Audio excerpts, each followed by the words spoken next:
This is Marketing Uncomplicated.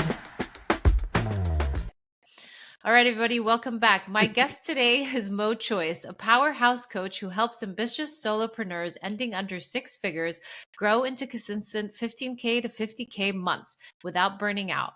With over 100 five-star client reviews, Moe is praised for his clarity and result-driven approach. He's built 12 businesses across 4 continents, and as I can tell you, Moe is comfortable wherever he is and fits right at home. Scale two to two exits, and after personal loss and financial collapse during COVID, he rebuilt his life and business around freedom and meaning.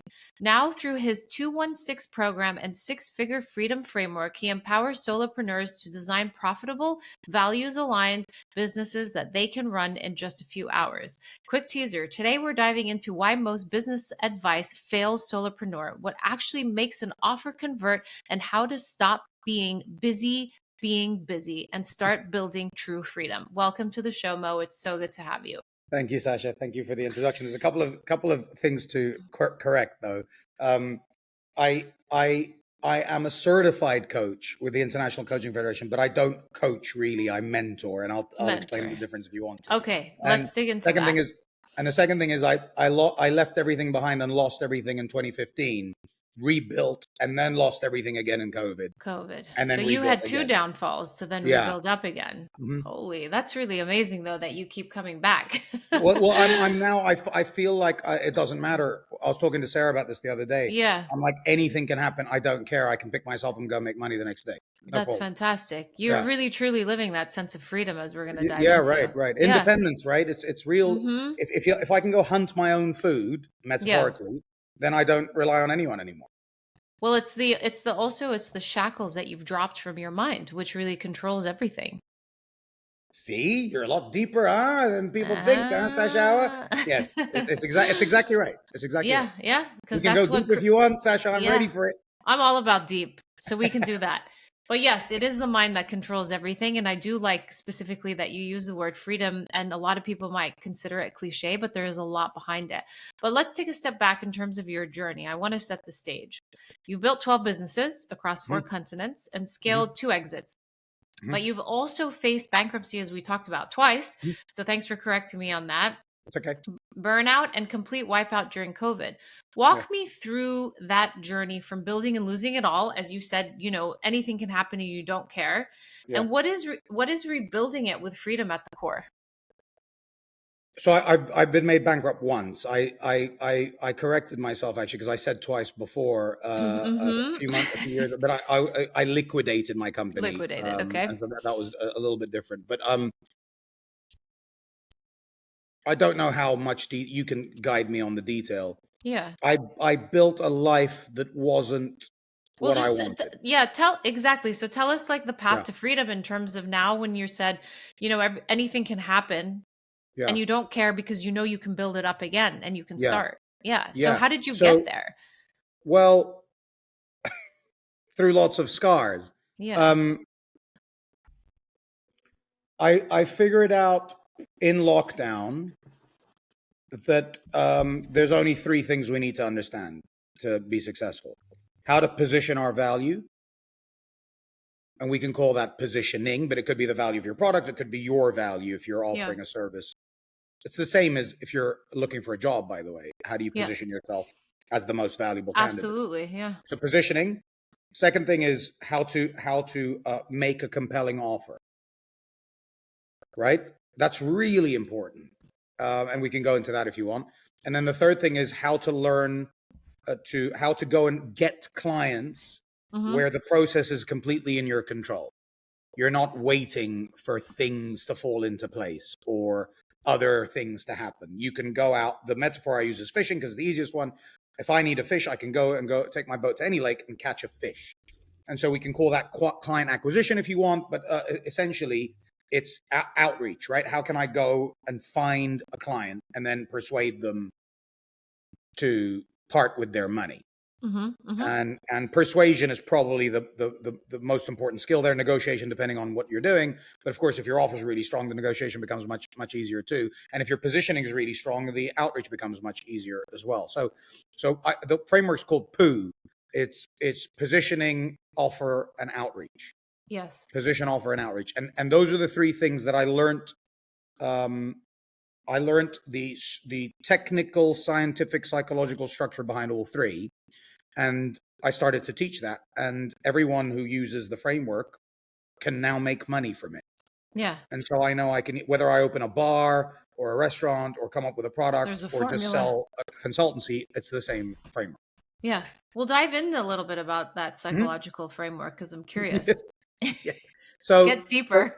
So psychologically speaking, so you imagine you walk past a bar or a restaurant. Let's say a restaurant. Let's say you walk past a restaurant. The positioning of the restaurant should be clear. What Like they have, that. what they offer. Yeah. What are they? A steakhouse? Are they a sushi bar?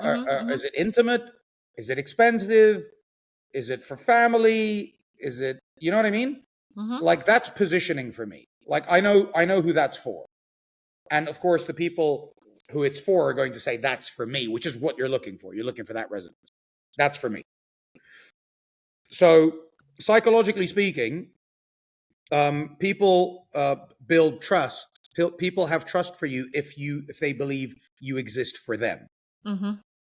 Or if you're like them. You can think of it that way too. Yeah. Rapport, right? They're so, like me. So just like to put a pin on that, are you saying that you shouldn't have a broad positioning, but you should be so narrowed down to like your exact target? Well, let's get, what's an example of a broad position?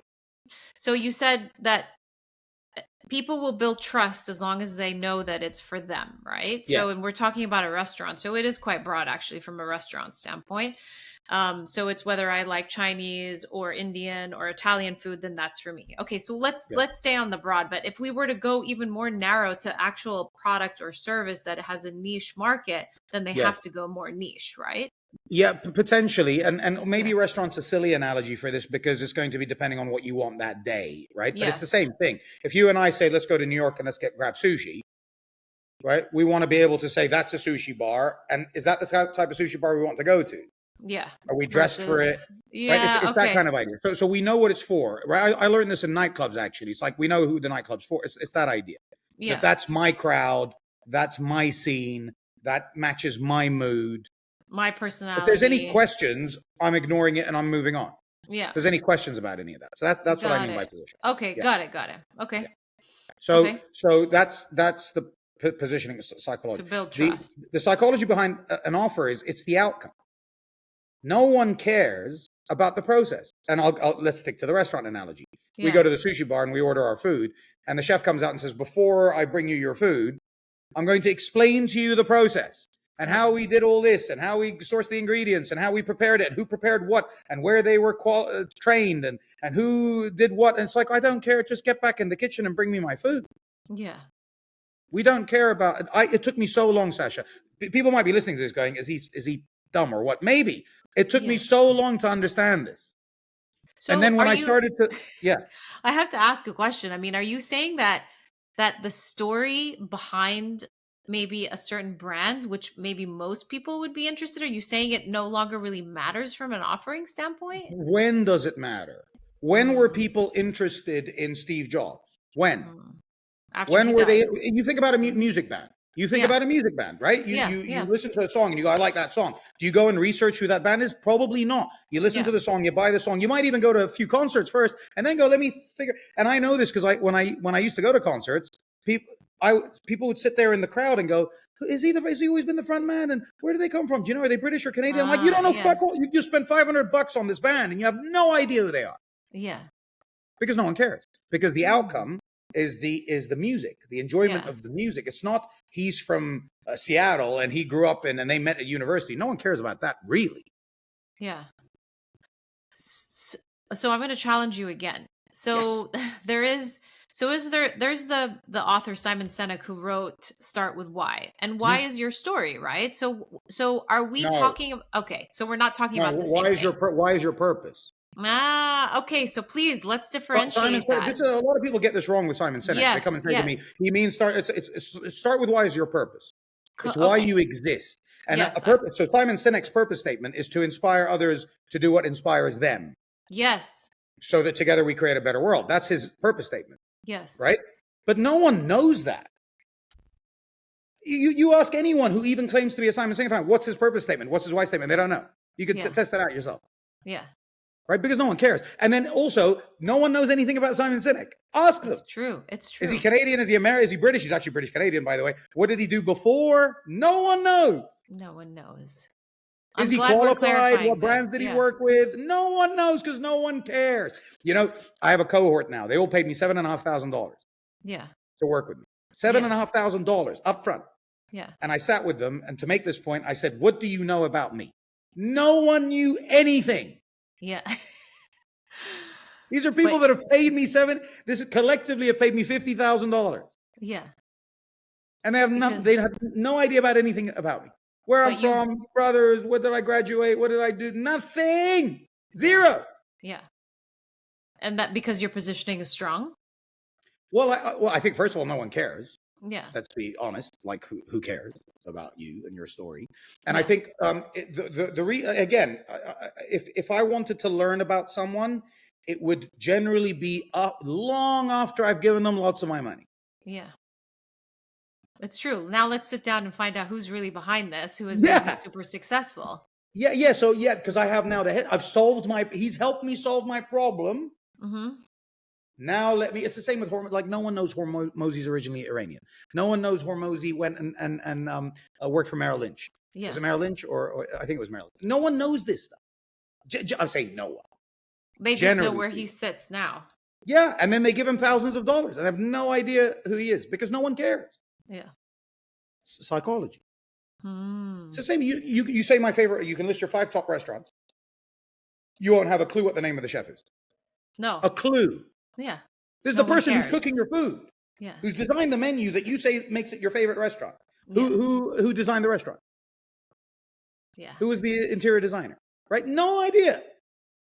Could you arguably say that they would know more if it was like a 3-star Michelin and this guy was a famous chef and he's been pasted everywhere and so on and so forth? I flip that. They're going to that restaurant because they know about the chef. Not they went to find out about the chef because they wanted to go to the restaurant. Yeah. That's branding. Branding is really important. I'm not saying you can't build a personal brand and you can't. And of course, branding also helps to nurture, right? So when people recognize me, when they come on a sales call, you see them, they're like, oh yeah, I've seen you on your videos and stuff like that. Yeah. It's like they don't know anything about me. They just know about how I work and what I think and I've kind of your delivery. Yeah. Your delivery that's branding. It's not, he was brought up in Dubai and he went to UCL and all this stuff. No one cares about it. Yeah. Okay, so continue. We've talked about positioning. We've talked about offer. The offer is the outcome. So the position is how you are perceived by the outside world. You could call that branding if you want. Yeah. The offer is the outcome. And then the outreach, the psychology of outreach is unless it's an explicit no, it's a yes, but not now. Mm-hmm. That's true. And it's a numbers game. Okay. And no one remembers to come back to you. So this thing about, he said, come back in 2 weeks. Or he said he'll get back to me in 2 weeks. He's not getting back to you. You're going to, Yeah. And so from the sales perspective, just walk away. Yeah. So the psychology of outreach for me is you have to do it every day. Like brushing your teeth, you have to do it every day no matter what to keep your teeth clean is like keeping your pipeline full. And it's probably 1 in 500 messages before you get a positive response. And most people are going to tell you to fuck off. And sorry for swearing, by the way. No, you can. This isn't PG-13. You can swear as much as you want. And you're going to fail 99.9% of the time and still make shitloads of money. Yeah. Okay, so how does this all come together from a 1 + 1 = 2 situation? So if you have a standout position and you have an offer, and I would always recommend when people start to have one position, one offer, it's just cleaner. If you think about Amazon books. Go out the door with just one, because otherwise you're diluting yourself and you're really confusing. Oh, I offer this, but if you want this, and if you want this, and then it confuses. Is that what you're saying? Yeah. And you just look at them. Like Airbnb was rent the spare room in your house while you're in it, actually. And they started in their hometown, in their home state, Pennsylvania or whatever it was. Like they didn't go beyond that. Yeah. That's a niche. That's Yeah. a focused offer. We're Or only working in sometimes like how Pennsylvania. I like to say win local and then grow nationally. Amazing. Yeah. And so and then you look at Amazon started with books. Uh-huh. Uh, One uh, thing. and before books were like everyone reads books. First of all, they don't. They buy books Yeah. and they stack them and they don't read them. Yeah. And I'm not saying that's you. Those I've read, by the way. And so book readers are not a big regular book buyers is not a big market. Yeah. And so he started with that. Steve Jobs started with one personal computer. McDonald's started with burger and fries. YouTube started with dating videos. Like everybody starts with one particular thing. Facebook was Thing. university kids, right? Yep. It was university It was communities, university community. Yeah. and it was at the what do they call them, Ivy League? I think that's how they Yes. started. So Yes. so you Yes. see, this is for me. I'm in an Ivy League and I'm part of a community and I want to use the internet. That's for me. So everybody can get to know each other. Yeah. Yeah. Yeah. So I would start with the position and the offer, and then you have to learn how to fish if you want to be independent. You have to learn how to go and catch a customer. Yeah. So And so let's I talk always say, about that. Yeah. yeah, sure. I do want to talk. So you always say what? Finish that sentence. Well, I always say to solopreneurs in particular, Yeah. there's Yeah. only two things you need to be good at: giving the customer the outcome they paid you for, Yeah. and finding the next customer. Yeah. Those are the only two things you need to know how to do. Now, there's this whole argument about inbound, outbound, all this stuff. It's like no one is going to come and find you and throw their credit cards at you. Yes. This idea, I think, is for the birds. Yeah. I think if you have a strong brand, massive social proof, Then it's a different. really, really tight system, you're really good with copywriting, you have a particular offer that's easy to convert or a small enough price, or yeah, fine, you can, but that takes a lot of work. That's not inbound necessarily, right? No, it's not. It's you already have a platform that is build trust on who you are, especially from a social proof standpoint, and you just throw something to the wind and they try and catch it. Yeah. And Yeah. so here's another idea that maybe is important. And so my framework POO, often I call it POOPS because Yeah. it's position, offer, outreach, persuasion. Uh-huh. Because just because I catch your attention, Yeah. it doesn't mean you're going to pay me. And that's a fundamental skill that you can learn, Yeah. how to persuade. And then S, you can think of sales as S, but I think sales is part of persuasion because how do I know I think so, persuaded yeah. you? Yeah. You've paid me money. The S is scale. And a lot of people call scale growth. I want to scale. I go, what do you mean? They go, I want more customers. That's not scale. That's just growth. That's just Yeah. adding more customers. Yeah. Scale is making more money with less time and less effort, relatively speaking. Yeah. And so people don't understand. They throw out these terms, Terminologies. and they have no idea what they're talking about. Yeah, So, that's why everybody's they have so no idea, confused. or they have no idea why it's useful to have definitions of different things. It's so that you Yeah. can start to think about different things. Right. So there's another P in there, and that's proof. Yeah. And the more proof you have, the easier it is to outreach, the easier it is to persuade, the easier it is to scale. Mm-hmm. Right. And so you can have passive. If I have a best-selling book, then people are going to look for the book and buy it. So that's passive income. That's inbound, let's say. Yeah. Right. Or people will refer. But I'm talking about getting to that stage. It's like it's such a dumb idea to say I want that without understanding all the things that you have to do. It's a dumb idea.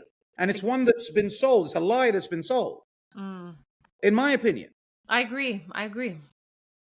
There's a lot of garbage out there, and there's a lot of information that's being taken in by the solopreneurs to really understand in a completely different manner, and hence they land on something and they feel like everything is flopping. The most common thing my clients tell me when they first, or even people that don't buy from me, Yeah. and the reason they don't buy is they say, I just dropped 15 grand on this build a community course, or I just dropped 15 grand on this marketing. certification. Yeah. Or I just wasted all my money on ads, Facebook ads, and I followed this person who told me they were going to show me how to do it. And it's like, yeah. So why not pick up a rod quite cheap and go and learn how to fish? And then when you make enough money, then you can go and gamble it on learning how to advertise, or better still, pay someone who knows what they're doing to come and teach you. Yeah. So let's talk about the fishing aspect. What makes somebody a good fisher versus not so great fisher? Discipline, urgency, discipline, and consistency. Okay, so let's create a picture. You have two people fishing sitting on the Yeah. same boat. One catches a crap ton of fish and the other one Yeah. is just sitting there, and it has nothing to do with the fact that one has bait on their rod versus the other. No, Or but at what time did they go to the lake? How quickly did they get their bait in the lake? How quickly did they adapt if they saw that they weren't catching a fish? How many times did they take a break? How many days in a row did they go to the lake? How long did they spend in the lake? I'm willing to bet that the person who catches more fish did better on all those metrics. so consistency is Yeah, you hear Mhm. it in sports all the time where they say this is the greatest player ever or this is the greatest bowler ever, and they were super talented. Yeah, and then when you read about them, they were the first to turn up to training, they were the last to leave, they did all their consistency. conditioning, they ate well, they didn't put any garbage, they didn't go out partying. That's not a coincidence. And then Yeah. suddenly they're God-given talent. Yes. Well, Tom Brady did say, and I love that we're talking about football because I don't even understand football, but I do know some of the quotes and I love their inspirational Agreed. talks. But Agreed. Tom Brady does talk about how he was never the best at what he did. He was the best because he showed up and because he was consistent, and therefore he knew how to take his consistency and build a team within that structure. Yes. Well, it's an interesting question because when you say talent, Yeah. talent includes application, discipline, and consistency. That's a talent for me Yeah. to be able to do things. It's much harder to do one press up a day for 100 days than to do 100 press ups For 100 days. in one day. Yeah. It's easier, Absolutely. right? Why? Because of the consistency. Because there's always going to be something that gets in the way. There's Yeah. always going to be, oh, I don't want to do it today. It's Yes. raining. I'm not in Yeah. the mood. My arm's Yeah. hurting. You can tell yourself a million excuses. Yeah, imagine a heart surgery. Imagine your loved one has to have an emergency heart surgery, and you rush him to the hospital. There's only one heart doctor, and he goes, "I'm not in the mood. Yeah. I'm going to take the day. I'm going to go to the bar Yeah. and drink. I'm not in the mood." Yeah. Imagine, Yeah. like the work revolves around showing up. Woody Allen said, right? 80% of success. Not that I'm a Woody Allen fan, but I don't care about Woody Allen. But the quote Yeah. is 80% of success is showing up. Yeah. Yeah, I would say 100% of success is showing up. Showing up. Yeah. Yeah, So I'm continuing to scratch at the yeah, surface here please. because I'm sure I like it. everybody wants to jump off of this call learning how to be a better Yes, fisherman. yes. So without giving away, obviously your secret I can sauce. give away all my secrets. I have no problem. Okay. So Yeah, let's dig into the day in the life of when somebody comes to you from the positioning that they're in, from yes, struggling to grow, to yes, get to that growth. We're talking yes. about growth here, not scaling, meaning Mhm. they want to More have customers, 20 people in their pipeline versus the five that they have, right? 100%. Um, what is the process and the day-to-day build up to get to that point? And what does that look like? What do I learn? What do I walk away with? So you want me to break it down? Yes. Okay. So first thing I would do is I'll talk LinkedIn. Is that okay? Yeah. Because that's my lake. Yeah. So Yeah. I'll talk LinkedIn. So the first thing I would do is I would go onto LinkedIn. I'd get Sales Navigator, which is there. You can use Apollo.io if you And want. and just to jump in there, Mo is talking about his lake, meaning that's the channel that he uses to Yes. grow. Mhm. Yes. That's where I went to learn to fish and where I go and catch my fish. Yes. Right. Yes. And so I would go and find a search that brings me no more than 100,000 results. Why no more than 100,000 I results? don't know, but it seems to me that's a good way to niche. Because Okay. everyone keeps saying to me, how do I know how many, what a good niche is? Your answer Oh, is like, Sasha, it's tried and true and it works. it's tried and true and it I works. went 50,000, it didn't work, 100,000 worked. Yeah, well, there is, that would be a lie because there are Okay. niches where 50,000 is fine, where 150,000 is fine, but aim for 50. And when Aim you for say 100. niches, are you looking for people in a particular industry? Are you looking for people in Doesn't particular? matter. Okay. 100,000. So it could be 100,000. black women in New York, or it could be gay men in Got it. Seattle, Got or it. it could be freshers from Harvard. It doesn't matter. Yeah. Whatever you chop it up to. Because why? Because on LinkedIn I can invite 200 connections a week. Yes. That's 10,400 a year if you're going to Yeah. work 52 years. But let's Yeah. say 10,000. So 100,000 is 10 years worth of outreach. What do you want more than that for? Like Yeah. the niche you get, I can even make a case that a good niche is 10,000. Yeah. Because remember, a niche is only temporary. Yeah. A niche is not your wife or your kids or your brand. It's just a target. Yeah. And often the smaller niche can get, so if I said, I'm going to work with first time female entrepreneurs in New York, You might be part of that. That's 10,000, let's say. Yeah. Well, if I go first time female entrepreneurs on the East Coast, that's the extension of that. Or if I go first time male founders in New York, right? Or I can micro niche. I can say first time female marketing founders. And you believe that niches change over the course of just the environment of our world?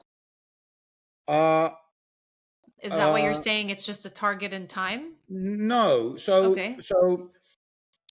So Amazon's niche was books, Yes. but that was just the step to establish their Got systems, their it. brand, their model, To then their grow more framework, make tentacles. some money. Then we could, so McDonald's, burger and fries. Then they added the Yes. milkshake and the nuggets and the whatever. Yes. That's what I mean. So I started with ICF accredited coaches as solopreneurs because that's what I Okay. was. Okay. But now I'm solopreneurs. And then I went to first time for solopreneurs. Now I'm just solopreneurs in general. Next, I can go founders or anyone on LinkedIn trying to make money. It's the same offer. I'll show you how to make money on LinkedIn. Okay. The offer stays. That's where the niche is. If you're changing your offer, you can have the same niche but change your offer. Yes. You can have the same niche but change your offer. Yeah. Exactly. You can have a niche where you say I'll show you how to lose weight, and then say I'll show you how to put on muscle, and then say I'll show you how to get married. All the same group. I see. Okay. Okay. Yeah. Right. So it's Makes it's multi-dimensional, really. Yeah. But the easiest way to think about it is, okay, so as a solopreneur, positioning. If I brought all my value, like let's say we got married, I would be giving you everything I've got. Let's say you hired me, I should be giving you everything I've got. Let's say we went into partnership together as co-founders, I would be bringing everything I can to the business. My knowledge, my competence, my experience, my network, my skills, my ideas, right? It should be all in my opinion, on anything that you go into. Yeah. Okay. If I'm bringing you everything I've got, how do we package that in a way where it's presented as the most valuable thing to the market? It's a really interesting idea, this, right? Yeah. How do I present this in a way where the market goes, "Ooh, that's interesting"? Yes. And then how do I focus on a part of the market where they go, "Oh, that's for me"? Yeah. So weight loss for women who just gave birth. Yes. It's like weight loss. For everyone. And then the women who just gave birth go, "That's for me." Now, if you're a woman who just gave birth and you're offered $1,000 course on women who just gave birth, lose weight in 90 days, and then anyone lose weight in 90 days for $100, you're probably going to look at the $1,000 first. You'd only go with $100 if you can't afford the $1,000. Yeah. Or if you want diversity, let's say, in the group, which is also possible. Right? Mm-hmm. I'm with you. So that's the positioning idea. So I like to think of one offer as what? I'll give you everything I can to get you the outcome you want. So get clear about who you really are talking to. Really hone in on that person. First, get really clear on, if I was to give you everything, what are you going to get? If I was to give you everything, what are you going to get? Okay. When you never have to see me again. Yeah. Bye, Mo. I never have to see you again. What have you got now? That's the outcome. Got that it. you paid me for. So get clear on that. So if I gave you everything, what are you going to get? Yeah. Right? Are you going to lose weight? Are you going to make more money? Are you going to build your house? Are you going to start your business? Are you going to get your second passport or whatever it is? What's the outcome? You think about an airline. It's like, what's the first thing you search for? New York, landing on Wednesday at 10. The outcome of where I want to be. You don't search for anything else. You don't pick the seat first. You don't pick the airport first. You might pick the airport first. You might pick the airline. You might pick the airline first. Well, actually, you're right. Destination is the first, followed by all these little other details. Yeah, because if you need to be in New York on Wednesday, then it doesn't matter that you want to fly United because of your miles. If they don't fly to New York on Wednesday, and you have to be there. Yeah. Exactly. But if you say I want to add miles and I want to this and I want to, that's a different outcome that you're looking for. But if you want to land in New York on Wednesday, that's the only thing you look for. So you're saying focus on the outcome and the transition first. Yeah. Here's a really good question to ask yourself. What's the best possible outcome I can help someone achieve if I gave them everything I got? Okay. Understood. What's the best possible? Can I help them scale? Can I help them exit? Can I help them double their revenue? Can I help them cut 10% off their bottom line? Can I help them find the right co-founder? Can I help them divorce their wife? Can I help? What is the best possible outcome? If they worked with you. My best possible outcome is I can show people how to be truly independent. Yeah. Using what they have now. They don't have to learn any others. They have to learn the skills of what I'm talking about, persuasion and all this, but they don't have to learn anything in their craft. Yeah. So if I know I can do that, if that's the best possible outcome I can give you. Side note. When you have worked with some of your clients, has their offering been really shitty that you're like, just listen, Most of forget them don't about have an it? offer. Most of them's offer is the same crap But have that you ever you. looked at somebody's offering or product or service and you're like, this isn't going to work, you need to divert? Yeah, I look for standout. It's not about Okay. diversion. It's about so if you're a marketing person and you say I'm going to put you marketing systems in, it's like what? Who cares? Or Yeah. if you're a financial advisor and you say I'll show you how to manage your wealth, it's like yeah, but doesn't every financial advisor? It's like saying I'm a chef. I'm going to cook you lunch. It's like yeah, I know that you're Yeah. like you're a chef. Or I'm a coffee shop. I'm going to serve you coffee when you order. It's like we know that. Yeah. But what's the Why should I outcome? go to you instead of them? Yeah. Now, if the coffee shop is for, I don't know, a college students, and I'm an entrepreneur, I might say, I don't want to go to that coffee full of kids and they're all screaming and I don't like the music and I don't Yeah. like the vibe. Yeah. Whereas I go to that one because everyone's on their laptops working and that's position. Okay. So if I can get you, can I let the cats in? Give me 1 second. Yeah.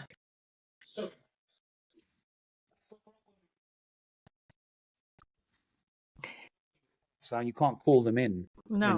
when you need. Okay. So We talked about what's the best possible outcome, and we what's the diverted into best positioning. possible? Okay, so let's use my case.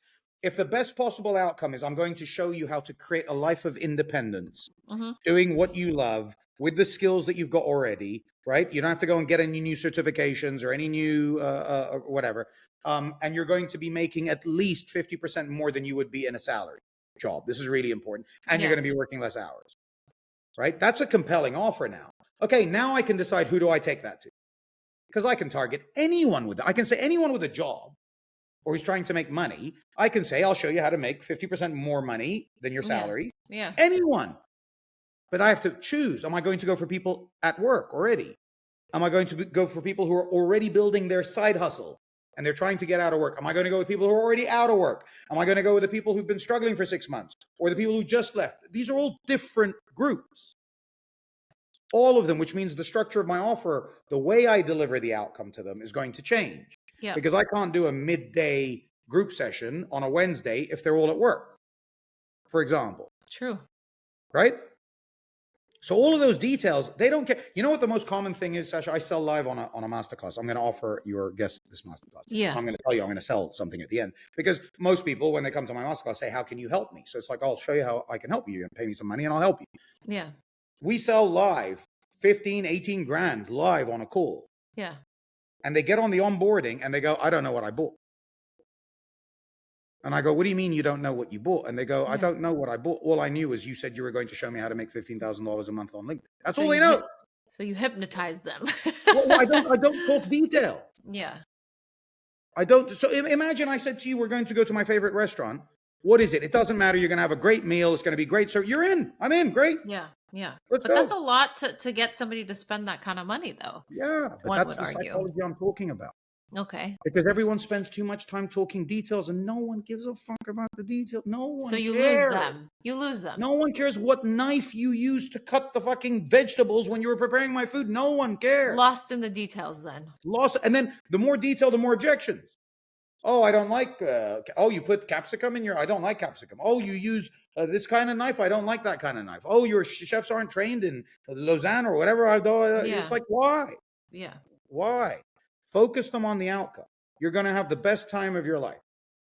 You're going to have the best out. You want this? I'll get you this. And then you guarantee it or you show them proof. Yeah. Too much powerful believers, right? Here's proof that I've done it before, so I know what I'm talking about. And here's a guarantee that if it doesn't happen, your money is back. Or you don't have to pay. Or if you want, you can do that. Yeah. So stop talking and start. Yeah, I mean, I'll give you an example. I got onto a call about I don't use emails. Maybe something you and I can talk about. Yeah. Offline. I know that email is your security, right? From a marketing perspective. Well, it's the land that you own. Exactly. It's my real estate. I love that. I think that's a much better way. Yeah. So I have an email list, but I don't use them and I don't know how to use them and I don't do anything with them. And LinkedIn could just ban me tomorrow and then I won't have an opportunity to go. And you should be taking off your leads off of LinkedIn that follow you. Right. So, but I haven't thought about this because I've been busy doing what work. I've been catching fish every day in the lake. I don't think, what if they banned fishing in the lake? I didn't think about that, but now I'm thinking about it. So I speak to people about email, and it's like they're telling me about, and I'm like, I don't care. I just, at the end, What am I going to and get? sometimes I just say to them, look, take my email list, put them wherever you want, do whatever you want, take Yeah. all the money, even take all the money that you make from my email. What is going to happen at the end? Yeah. Well, we're going to have to do this, and we're going to have to set this sequence, and then we do a reminder. I'm stressing out now considering how much detail I've listened to throughout my career. It's true, though, no? Yeah, it's And you see, 100% true. and I talk a lot, but I don't talk in detail. I don't overwhelm with. I keep repeating the same thing over and over again. Yeah. What's the outcome? Lose weight. The advert says lose 90 pounds in 3 weeks or whatever. It doesn't say learn how to bench press and stretch your muscles before every exercise and make sure you hydrate and you drink creatine. And like, no one cares about this stuff. Yeah. So, oh my God, it took me so long. I fucking wish To get here. When people say, would you go What back in was the time? aha moment? Okay, yes, tell me, would you go back in time? And then I want to know the Fuck it. aha Fuck yeah. moment. when you I'd go did. back if I could remember everything I know now. Yeah. I don't mean details. That's silly. Oh, I know who won the Super Bowl, so I can go put money on it. I don't mean that. But I mean, if I knew principally what I know now about the world, I'd go back to 16 because I can leave home, not go to college, and start building. Yeah. I'll go back to 16 now. Yeah. Like I don't want to live the first 16 years because fuck school and fuck having to listen to my parents, right? But I would go back to 16 the day I'm 16 and say to mom and dad, bye, and then I'd go and build. Yeah. 100%. And the aha moment for me was when I was trying to sell coaching. It was when I went bankrupt. I wanted to be a coach. Yeah. I didn't know why. I just thought that sounds fairly straightforward and I can learn it. And so I kept talking about coaching, and people just look at me like, I don't know what the fuck you're talking about. Yeah. And then I started to say, what do you want? You want a better job? Yeah. Okay. I'll work with you till you get a better job. And they go, oh, great. Yeah, let's do that. Fuck. That's all I had to say. I'll get you a better job. Don't you want to know about my coaching process and my framework that I just trademarked? No. Just get me the job. Yeah. And outcome. What's the end outcome? What's the best possible outcome? Yeah. Yeah. That was the aha moment. It was just trying to say that, and then people saying yes. And then Alex Hormozy came up with $100 million offers. And he really presented this very clearly, this idea of the Grand Slam offer. Yeah. Travis, Dan Kennedy's irresistible offer idea. And he brought it back. And I was like, that's the language. It's the hell yes, Grand Slam, irresistible offer. And how do you get there? You think about all the problems and you try and solve them all. Yeah. And I thought that's genius. Yeah. So that was the second aha moment. You find out every problem that they're going to encounter and you provide a solution for every single one. And then there's no objection. So break that down a little bit for the listeners. Right. So you come to me and you say, I'm a first-time solopreneur. Yeah. And I don't make any money. Yeah. And so I say to you, fine, with me, you're going to make money. Yeah. Okay. Now I think about every single problem that they're going to encounter on the way, whether it's psychological, mindset, tactical, every single problem. Yeah. I'm not in the mood. My kids are stressing me out. I can't turn up to the session. I don't understand technology. I don't have enough money. Whatever it is. Is it excuses or what they encounter throughout building? It's problems. Or mix. So if you say I'm not in the mood, so what's a solution? A solution is a how-to statement. This is copywriting 101 essentially. It's a how-to statement from a problem. So if I say I'm not in the mood, it's how to get in the mood. Yeah. But of course, if someone says I'm not in the mood to do what, you'd have to flesh that out a bit. I'm not in the mood to exercise. What do you mean by that? That means I don't feel energized. How to have enough energy to exercise every day. So now I have a solution statement. Yeah. And then I think, how do I give them that solution? What do I have to do to give them that solution? And if you have a pathway to giving them that solution, you've now solved that problem. So the step one is to list every problem you can at the smallest, most clear denomination of the problem. I'll give you another example if you want, one that I use often. Yeah. I can't start my car won't start. Is that the problem? Yes. But why doesn't your car start? I don't have any gas. That's a different problem. Yes. Why don't you have any gas? I don't have any money. That's a different problem. Why don't you have any money? I don't have a job. That's a different problem. Yeah. Why don't you have a job? Because the excuses might come out. Oh, because the market's fucked, or because my people are discriminate against 45-year-olds or whatever. So then the how-to becomes how to get a job even in your 40s. Yeah. And then you think, can I help them get a job even if they're in their 40s? If the answer is yes, great. If the answer is no, it's find out how to do that or find someone who can do that. Mm-hmm. Mm-hmm. Then you solve the problem. You don't have to solve the problem yourself like Superman. You can delegate it or outsource it or learn how to do it if you don't know how to do it. So okay, so we've walked through a huge explosive portion of we're really bringing out the outcome up front, which is I love this because a lot of people talk about la la la la la all of this and then you Yeah, have the transition and the outcome, right? yeah. And obviously there is a journey to get to the outcome, but you're right. I mean, when you think about everything in life, it's what is the end result? Where do I Yeah. want to get to? What is the goal? I want to So get married. I want to build my house. how are you going to get I there? want to lose Yeah. weight. I want to, start my business. Yes. How to start your Really. business in 90 days. Not how to come up with a business plan and then put together a pitch deck and then go and find investors and then learn how to pitch them. And then Yeah. what does it matter? It's At the end, convoluted.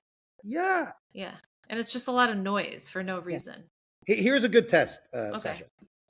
So you know how I talk about my framework? I say position, offer, outreach, persuasion. So if Yeah. I said to you, I'm going to guarantee you standout positioning, you're going to learn exactly how to use it and you're going to be able to do whatever positioning you want in Yeah. future. So you're done. Offer, you're going to learn exactly how to come up with a dream offer and you're going to come up with one. Outreach, you're going to learn how to go fishing in any lake. You're never going to have a problem getting fish again, catching fish. And persuasion, you're going to learn the art of persuasion psychologically so that you become a master. Yeah. But you're not going to make any money. Are you going to take that deal? Hell no. No. No. No way. No way. Business class flight, perfect seat. You can pick your seat. We'll pick you up from the airport, drop you. You'll have all your favorite movies on there, your favorite food. But it's not going to take you to New York. It's going to take you to Idaho. Yeah. No. No. I don't want to go to Idaho. No, I'll sit and coach because I need to get to New York. Just put me a seat and coach. I don't care. We know this. Yeah. And of course you have anomalies, but it's like, that's not your customer base. That's not your position. Your position is not to the anomaly who wants to know what knife you're using in the kitchen. In fact, those are, for me, my worst clients. Yeah. The ones who think they know more about what's going behind the in the kitchen. Yeah. When I had a creperie in Dubai, that's what they used to come and go. This is not how you make crepe, especially the Lebanese people. This is not how you make crepe. You have to put this in. And my chef was from Brittany, the original place of crepe. Yeah. Yeah. And he would say, he starts swearing at them in French. And of course, they all speak French. They're Lebanese. Yeah. Right? It was so funny. Oh my God. And it's like they're telling us how to do what we do. Yeah. Okay. So we put the end result first. What then do you walk them through? Then you figure out which group of people do you want to target. And it doesn't matter. Yeah. There's only a few criteria. Can you find these people? So instead of product market fit, it becomes customer market fit. Yeah. I don't know. These terms I don't know. I'm too thick. Yeah. But essentially, it's no. You just keep it simple. You're not. Who thick. wants you this outcome? Simple. When we all who should wants be this keeping outcome? it simple. Who wants this outcome? Who wants to be independent? Well, people that don't want to work anymore. Okay, what do we call them? Freelancers, self-employed, consultants. Yeah. Okay, which ones do you want to work with? All of them. Yeah, but if you had to pick, which one would you work with? Okay. One. So pick one. And it's like picking, if you decide I'm going to wear this dress out tonight, it doesn't mean that's the only dress you're ever going to wear ever again. It's just for this night, I'm going to wear this dress. It's the same idea. Yeah. So you would think, okay, who are the people that, and so can I find them? If it's Black women entrepreneurs in Brooklyn, or if it's 45-year-old first-time entrepreneurs in Boise, can I find them? That's why I say you start with a search on Sales Navigator, because then you know you can find them. You don't want to be targeting gurus in caves in India or people who live off-grid, because that's harder to target, although you can do that in different ways. But can I find them? Do they have the money? Do they make the final decision? Right? Because you want to deal with one decision maker, really. And do they want the outcome that you're proposing? If the answer is yes to those four things, then that's a niche. Yeah. So just go with it. Yeah. Jeff Bezos could have sold anything. He could have sold furniture. He could have sold bed sheets. He could have sold car parts. It doesn't matter. But he narrowed it down. But he went with books. Yeah. He went out the gate with one thing. Logical reasons. They don't have an expiry date. They don't need refrigeration. They don't need forklifts. You can list them in alphabetical order, either by author or by title. So it was an easy operation to learn how to create their dream offer. It was an easy operation. Okay, I want to break down a company I used to work for, which was the New York Times, right? So they Mm, went out the gate with media. They were the news, right? That was what they covered, that's what they did. So they started off back in the days through newspaper, right?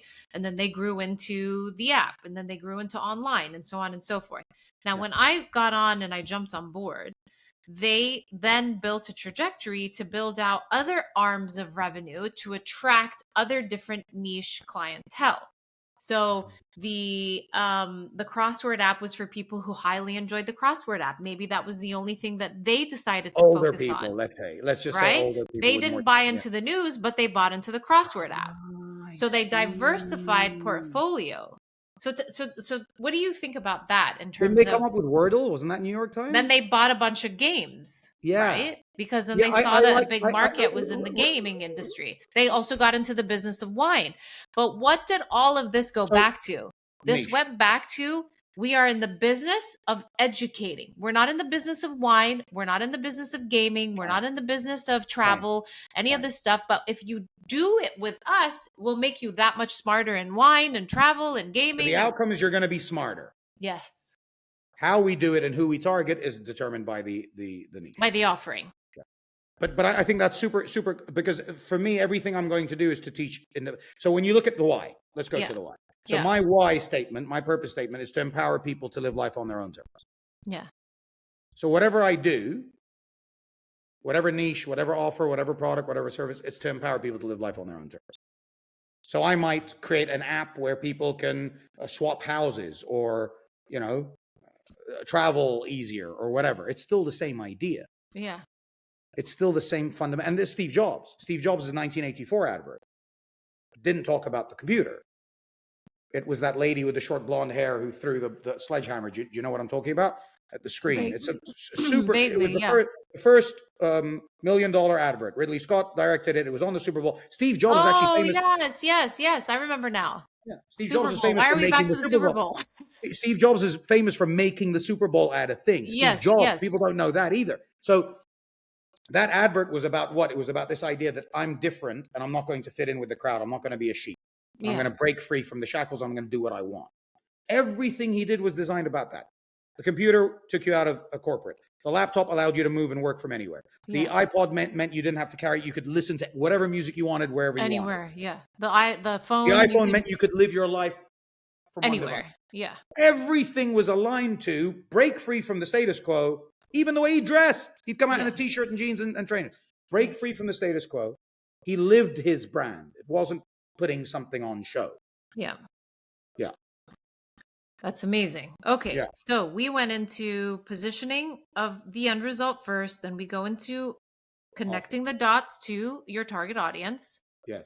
You can go backwards to the audience. Yeah, for sure. Yes, Yeah. exactly. And then what's next? The offer So or the so statement? outcome, you go back to audience and then you come back and create the offer because you Okay, need to know your so audience to think about. outcome, audience, sling back to offer, and then push to market. And then outreach. Where do I find them and Mm-hmm. how do I get them on calls or however you think you can sell them? Yeah. And so that's outreach and persuasion.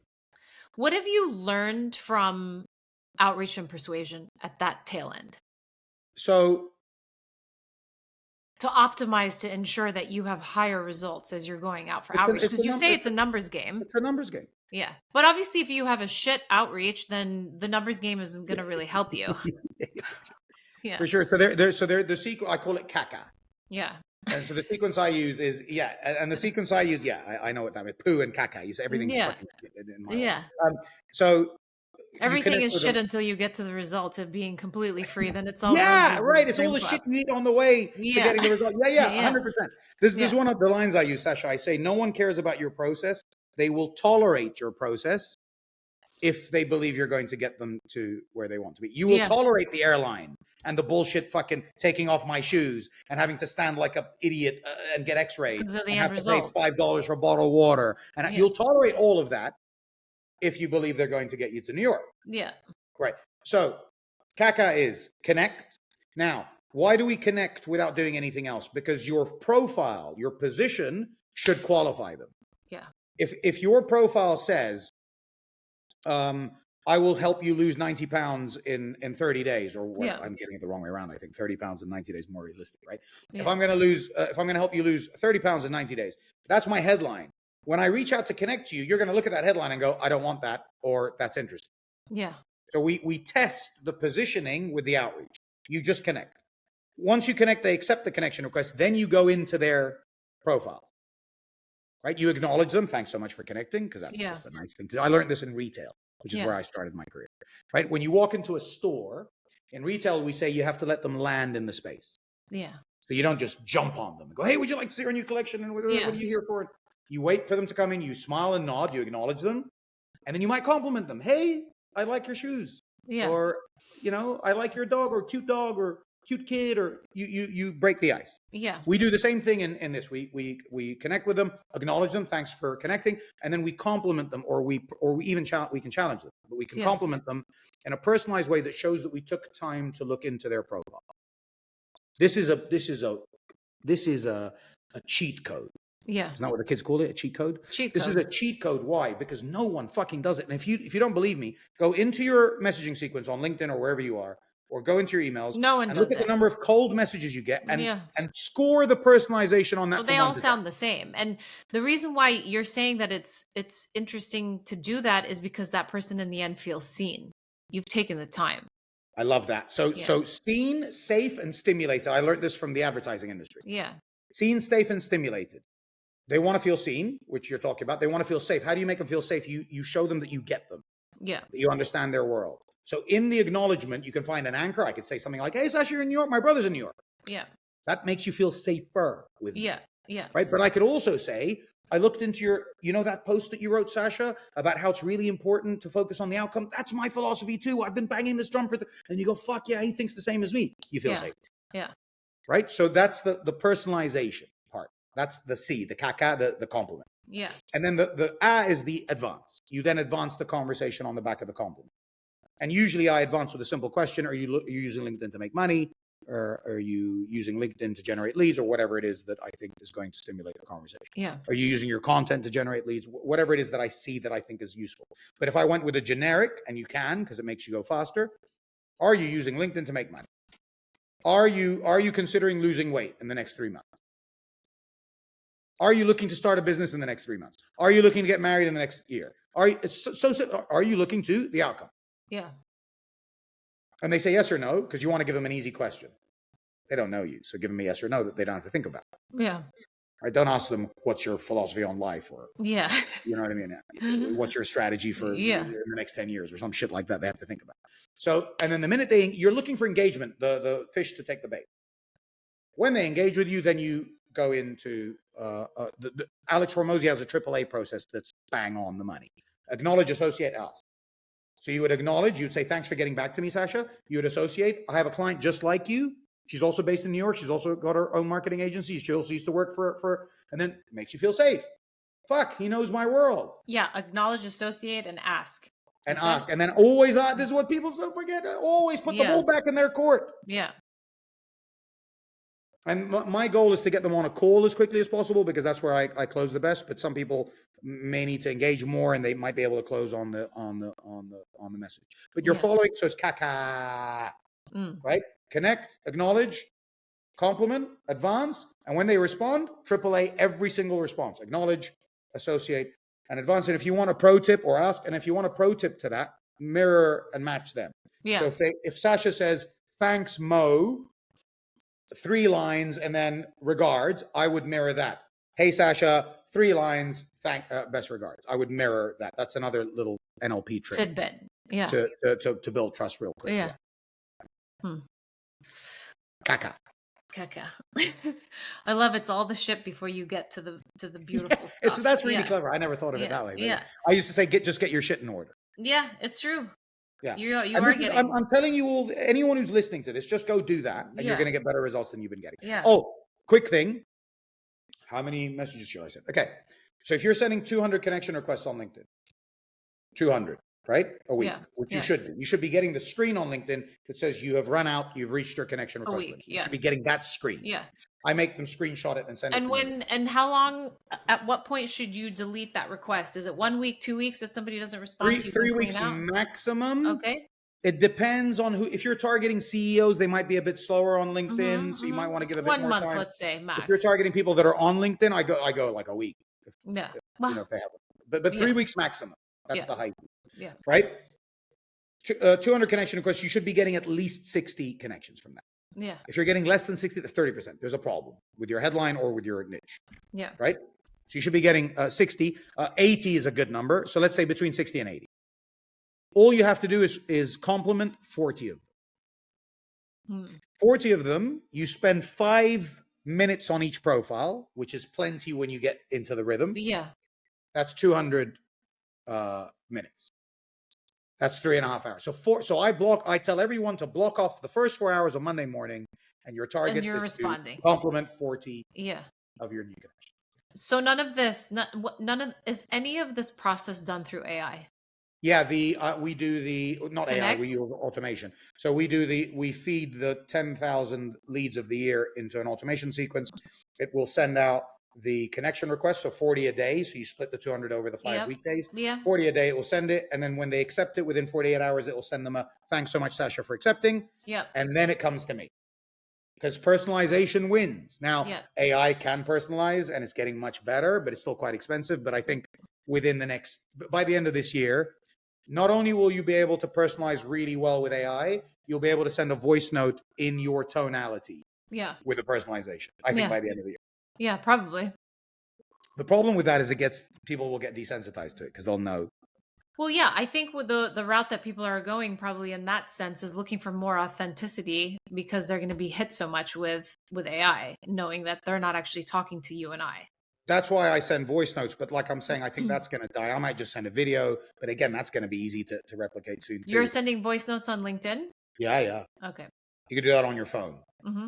There's a tool called Condo, which I use to manage, because the LinkedIn inbox is a shit show, eh? Yep, So it there's a tool is. called Condo. It's called trycondo.com, I think, or trycondo.app. Yeah. I use that. It's $30 a month, and it manages your app. No, trycondo.com, and it will manage your inbox, and you can do you can label, you can snooze, and you can send voice notes from your desktop. From your desktop. Yeah, Kondo, K-O-N, after Marianne Kondo or Maria Kondo, that Oh, lady. really? It's after her? From It's or named the after her because she's the Maria one who says, Kondo, I think, the yeah, organizational queen. because Yeah. how she says that organization is your peace of mind. He says it's the same with LinkedIn. Yeah. So Yeah. big up Mitchell Wow. Tan. Yeah. Mm-hmm. Mm-hmm. So let's then now talk about your clients from the standpoint of the solopreneurs. What is the struggle and why most solopreneurs struggle to hit that 15K a month and gain real freedom? What is it? What's that through line that you've been seeing over the time? It's the simple answer, and I know this is boring, but the Yeah. simple answer is, apart from mindset, which is I don't want to do it and spitting your dummy out and making excuses. Yeah. It's they haven't got a standout position, so they're the same as everybody else. They don't have a compelling offer, and they're not willing to guarantee it, and they don't talk about the outcome, even if they are. I mean, you can only guarantee an outcome anyway. Yeah. So they don't have a compelling offer that's outcome based, that's guaranteed, and then they don't do the outreach. Yeah. They simply don't do the outreach. Why don't they do the outreach? What have you come across? Just making They've been sold the excuses? lie of build it and they will come, and I'll get inbound and I'll create Yeah. content and everyone will Yeah. come running at me.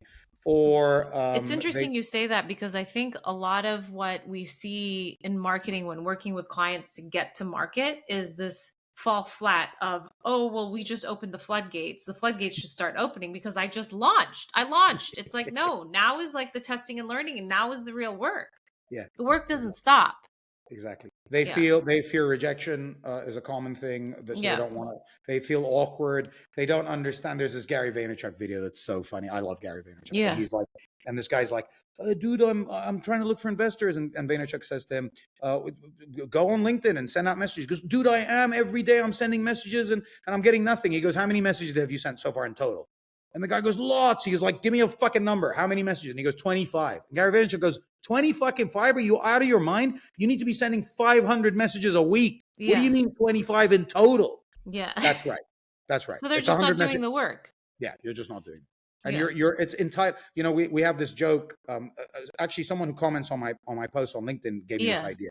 He kept, every time I talk about this stuff, he says, you shouldn't go to the inbox with any entitlement, with any sense of entitlement. I love that idea. So I've come I up with love this whole that. concept of the LinkedIn inbox is an entitlement-free zone.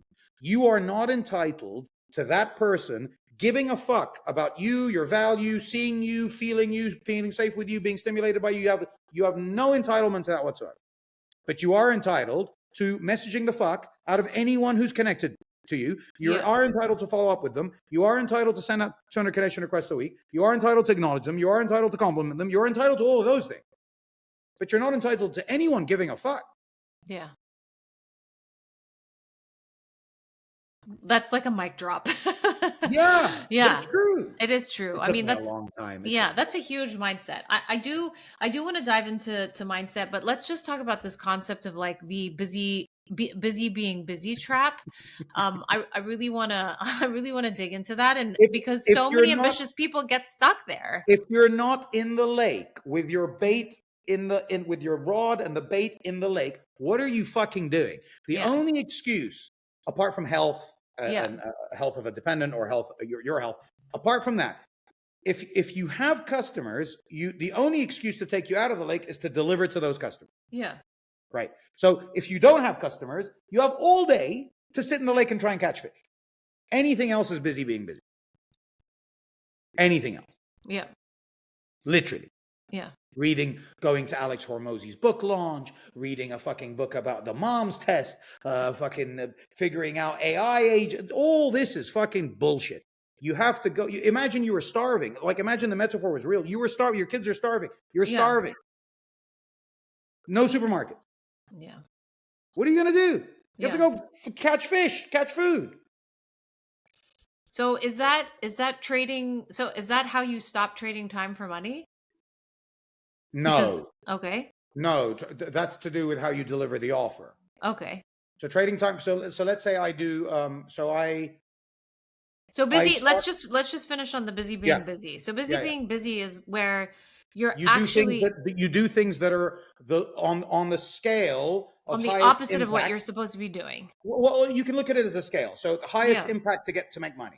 Yeah. What are the activities that have the highest impact on making you money? Yeah. And the other end of the scale, busy being busy is you're on the other end of the scale. Yeah. You're doing things that might make you money. You're doing things that might enhance your brand. You're doing things that might. But not focusing on what could be. Knocking. Airbnb, when they raised Because $35 million. can I just put a note on Yeah, that? It's because yeah. it's actually in their mind, going back to like mindset and mind frame, that's what takes the most out, but has the higher result. Right? So a lot of the time psychologically people don't want to do the harder things on their list because they'd rather do the simpler stuff. So that's the Also, busy being it's a busy. convenient excuse. I've got Yeah. to fix my website. I've Yeah. got to change my, pricing. I've got to go talk to the bank. Yeah. I'm guilty of it. I'll wake up and I'll go, fuck, I've got 2 hours this morning free. I should be looking for customers.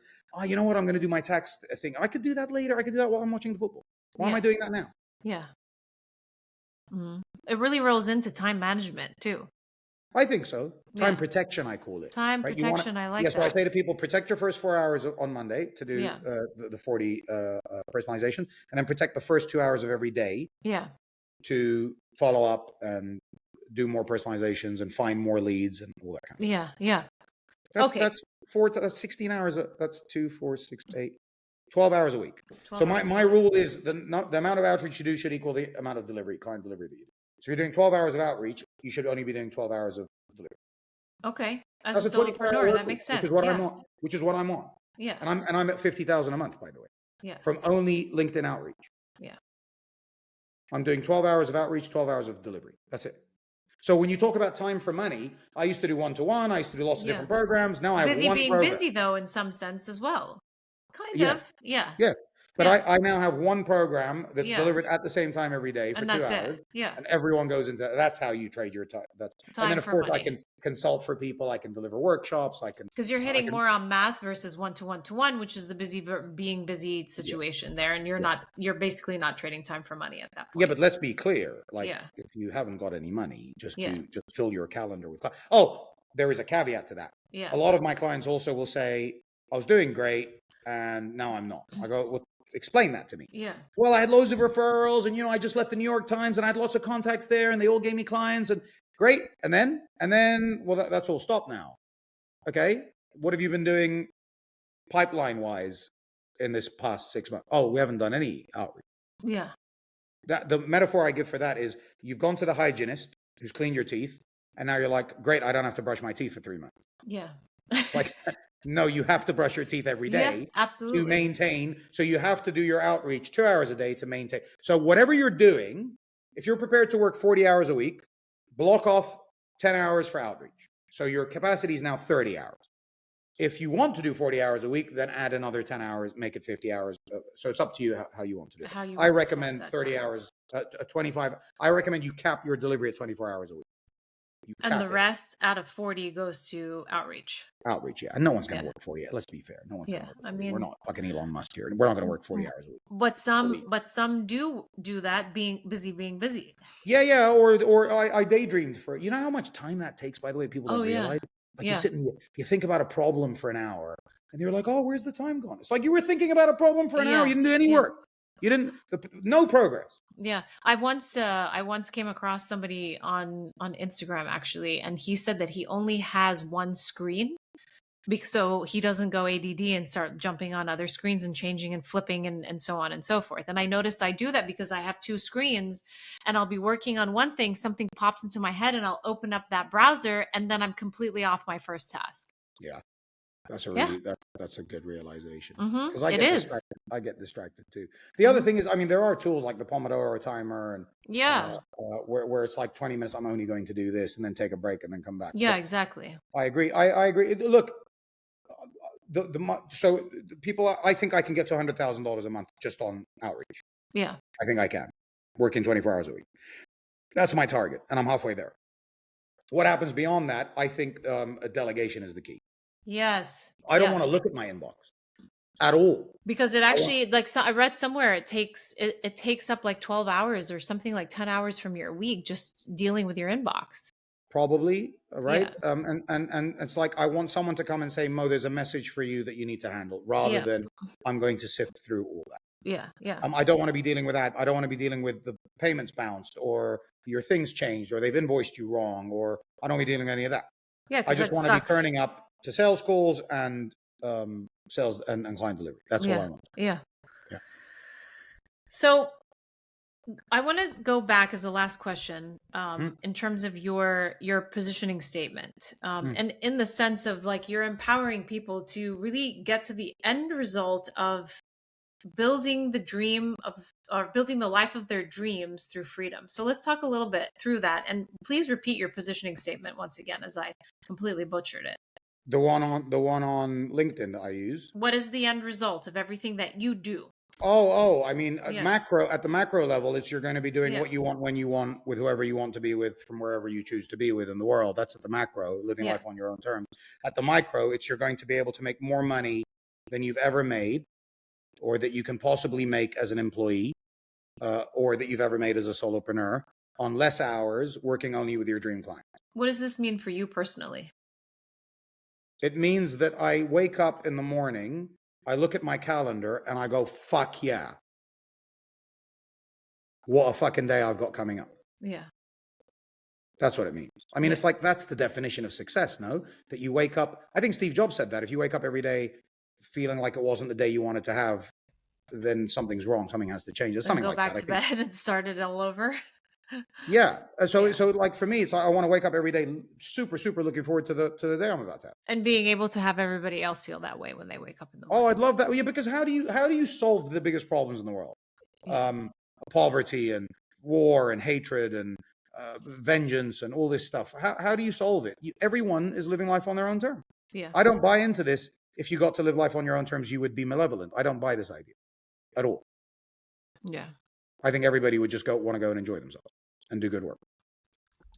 Mo, thank you. We've had a lot of rich nuggets dropped in the last hour. We went pretty quick, but before we let you go, we like to do a fire round, which is one word, one habit, one myth. So Right. just respond as these questions come your way. Fine. So one word, if you had to describe the key to success for solopreneurs in one word, what would it be? Independence. One habit. What's one habit you practice daily that makes the biggest difference in your business and life? Urgency. What's the biggest myth around growing a six-figure business that you would want to bust right here? You need a team, or you need you need a team. That's the biggest. Mo, this has been so great. We really love this conversation and so much to unpack here. I mean, I am just going to go back and replay this whole thing and take more notes and to Yes. really utilize that in some of the things that I'm doing for myself and for my clients. Success. So we really appreciate this time. I have something for you, and your whoever's listening. Yes, and we First of all, can link it below as well. yeah, you So can find me on LinkedIn. we'll link And all of your contacts, your website, all of that good perfect. stuff. And then I've got if you want to see me deliver the framework live, I do a masterclass once a month. Okay. mochoice.com/podcast. I'll give you the When's the link. next one happening? We do it every 5 weeks. It depends on when you release this episode, I Okay. suppose, but it's usually third week of the month, something like that. Okay. We'll get it Um, up so it's there once yeah, and if it if hits live. they register on the page I'm giving you, they'll get a couple of bonuses as well, just for being listeners of yours, that will help deepen their understanding of the framework too. Okay, fantastic. Shoot that link over. We'll get it linked and we'll have some people jump on, I'm sure. Amazing. Thank you so much, Mo. Thank you.